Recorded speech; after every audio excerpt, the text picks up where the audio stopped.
پاک کلام میں سے پڑھیں گے رسولوں کے اعمال 20 باب پہلی آیت سے۔ مقدونیہ اور اخیا کا دور۔ جب بلڑ موقوف ہو گیا تو پالوس نے شاگردوں کو بلوا کر نصیحت کی اور ان سے رخصت ہو کر مقدونیہ کو روانہ ہوا، اور علاقہ سے گزر کر انہیں بہت سی نصیحتیں کر کے یونان میں آئے۔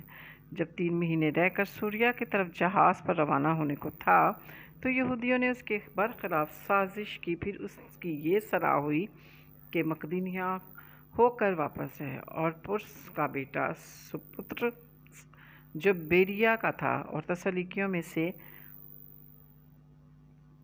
ارسطرخس اور سکندس اور گسس جو دربے کا تھا اور تموتیس اور آسیا کا تخس اور ترفمس آسیا تک اس کے ساتھ گئے۔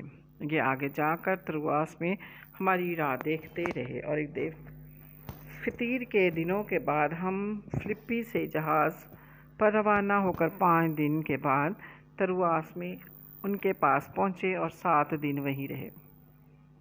ہفتہ کے پہلے دن جب ہم روٹی توڑنے کے لیے جمع ہوئے تو پالوس نے دوسرے دن روانہ ہونے کا ارادہ کر کے ان سے باتیں کی اور آدھی رات تک کلام کرتا رہا۔ جس بالا خانہ پر ہم جمع تھے اس میں بہت سے چراغ چل رہے تھے، اور یوختس نام ایک جوان کھڑکی میں بیٹھا ہوا تھا۔ اس پر نیند کا بڑا غلبہ تھا۔ جب پالوس زیادہ دیر تک باتیں کرتا رہا تو وہ نیند کے غلبہ میں 3 منزل سے گر پڑا تو مردہ تھا۔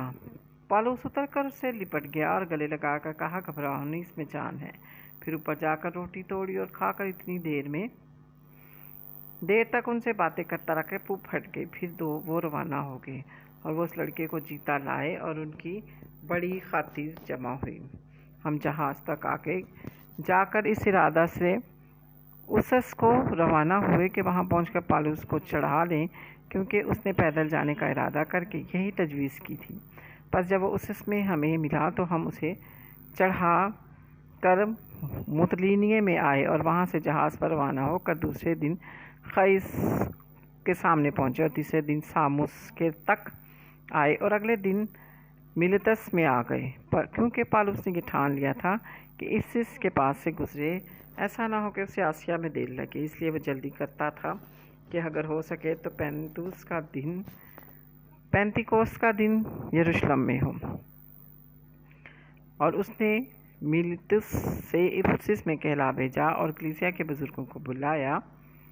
جب وہ اس کے پاس آئے تو ان سے کہا، تم خود جانتے ہو پہلے ہی دن سے کہ میں نے آسیا میں قدم رکھا، ہر وقت تمہارے ساتھ کس طرح رہا، یعنی کمال فروتنی سے آنسو بہا کر، اور ان آزمائشوں میں جو یہودیوں کی سازش کے سبب سے مجھ پر واقع ہوئی خداوند کی خدمت کرتا تھا، اور جو باتیں تمہارے فائدے کی تھی ان کے بیان کرنے اور اعلانیہ اور گھر گھر سکھانے سے کبھی نہ جھجکا، بلکہ یہودیوں اور یونانیوں کے روبرو گواہی دیتا رہا کہ خدا کے سامنے توبہ کرنا اور ہمارے خدا یسوع مسیح پر ایمان لانا چاہیے۔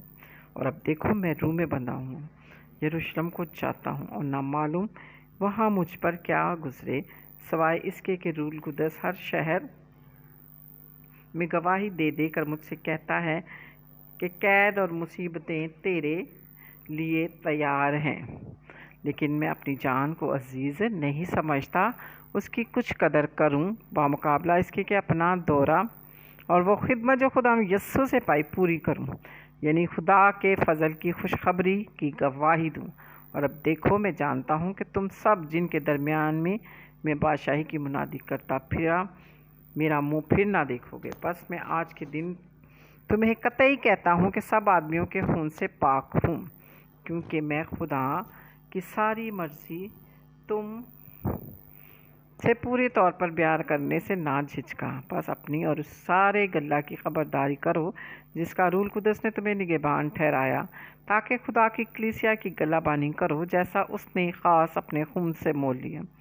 میں یہ جانتا ہوں کہ میرے جانے کے بعد پھاڑنے والے بھیڑیے تم میں آئیں گے جنہیں گلہ پر کچھ ترس نہ آئے گا، اور خود تم میں سے ایسے آدمی اٹھیں گے جو الٹی باتیں کہیں گے تاکہ شاگردوں کو اپنی طرف کھینچ لے۔ اس لیے جاگتے رہو اور یاد رکھو کہ میں 3 برس تک رات دن آنسو بہا کر ہر ایک کو سمجھانے سے باز نہ آیا۔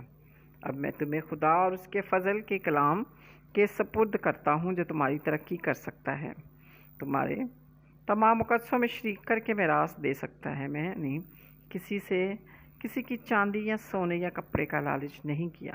تم آپ جانتے ہو کہ انہی ہاتھوں نے میری اور میرے ساتھیوں کی حاجتیں رفع کیں۔ میں نے تم کو سب باتیں کر کے دکھا دیں، اسی طرح محنت کر کے کمزوروں کو سنبھالنا۔ خدا یسوع کی باتیں یاد رکھنا چاہیے کہ اس نے خود کہا دینا لینے سے مبارک ہے، سے یہ کہہ کر گھٹنے ٹیکے اور ان سب کے ساتھ دعا کی، اور وہ سب بہت روئے اور پالوس کے گلے لگ کر اس سے بوسے لیے، اور خاص کر اس بات پر غمگین تھے جو اس نے کہی تھی کہ تم پھر میرا منہ